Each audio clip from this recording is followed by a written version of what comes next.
네, 앞서 전해드린 것처럼 트럼프 대통령, 이란 내부의 분열이 심각하다며 휴전 연장을 선언했습니다. 하지만 이란은 휴전 연장을 받아들일 생각이 없다며 필요하다면 미군의 해상 봉쇄를 무력으로 풀 수도 있다는 입장입니다.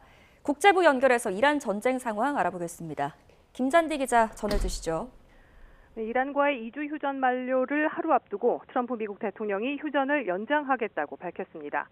언제까지 연장한다는 기한도 정하지 않았습니다. 트럼프 대통령은 현지 시간 21일 이란 정부가 심각하게 분열돼 있다며 통일된 제안이 나와서 협상이 종결될 때까지 휴전을 연장하겠다고 밝혔습니다.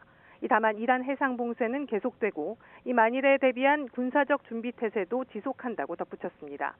그동안 트럼프 대통령은 2주 휴전 기한이 끝나면 연장하지 않겠다며 이란이 합의에 응하지 않으면 공격을 재개할 것이라고 거듭 위협해왔습니다.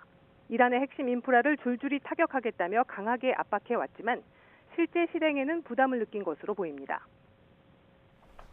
네, 트럼프 대통령의 휴전 연장에 대해서 이란은 어떤 반응을 보이고 있습니까? 공식적인 반응은 아직 없지만 이란 내부에서는 미국의 휴전 연장에 동의하지 않는 분위기입니다. 이란은 트럼프 대통령이 휴전 연장을 발표한 저의를 의심하고 있는데요. 미국이 이란에 대한 해상 봉쇄를 계속하면 이란도 군사적으로 대응할 수 있다고 경고했습니다. 이란 국영방송은 트럼프 대통령의 휴전 연장 발표 직후인 현지 시간 22일 미국의 휴전 연장을 인정하지 않을 것이며 이란의 국익에 따라 행동할 것이라고 보도했습니다.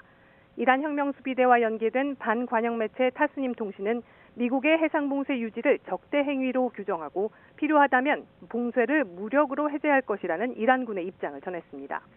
이란군 에브라임 줄파라가리 대변인은 100% 전투 준비 태세를 갖추고 있다며 이란을 공격한다면 정해둔 표적에 즉시 강력한 타격을 가하겠다고 경고했습니다.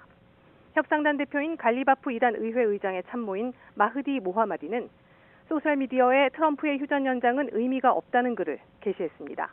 이어 트럼프의 휴전 연장은 분명 기습 공격을 위한 시간벌기용 계책이라며 이란의 미국의 해상 봉쇄에 군사적으로 맞서야 한다고 촉구했습니다. 네, 양측의 입장이 워낙 팽팽해서 이대로 휴전 상황이 무기한으로 길어지는 게 아니냐는 우려도 나오고 있는 상황이죠. 네, 미국도 이란도 상대에 대한 오해와 불신이 깊어지는 모양새입니다. 트럼프 대통령은 2차 종전 협상 결렬의 이유가 이란 내부의 심각한 분열이라고 밝혔습니다. 하지만 이란은 협상을 위해서는 미군의 해상 봉쇄를 먼저 풀어야 한다는 통일된 의견을 내고 있다며 미국이 오해하고 있다는 의견이 나왔습니다. 이란 중동전략연구센터 선임연구원과의 인터뷰 내용을 알자지라가 보도했는데요. 이란 고위층은 미국의 해상 봉쇄 속에 협상에 나서는 것을 미국의 압박에 굴복하는 것으로 여기고 있다는 겁니다. 또 미국이 이란의 제도적 논의 과정을 이란 내부의 분열이나 갈등으로 오해하고 있는 상황에서 이 자칫 협상 주도권을 완전히 넘겨주는 잘못된 신호를 줄 수 있다고 생각해 협상에 나서지 않는 거라고 분석했습니다. 이란 내부의 개혁파부터 보수파, 내각부터 군 지휘부까지 미국이 해상 봉쇄를 해제하기 전에는 협상에 응하지 않겠다는 것에는 이견이 없다고 강조했습니다.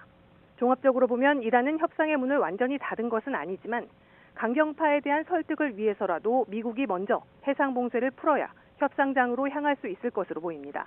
또 이란 화물선을 향한 발포 같은 충돌이 또 발생할 경우 대규모로 확전할 수도 있는 상황이라 이 위태로운 휴전장 상태가 기약 없이 장기화할 수 있다는 우려도 나오고 있습니다. 지금까지 국제부에서 YTN 김잔디입니다.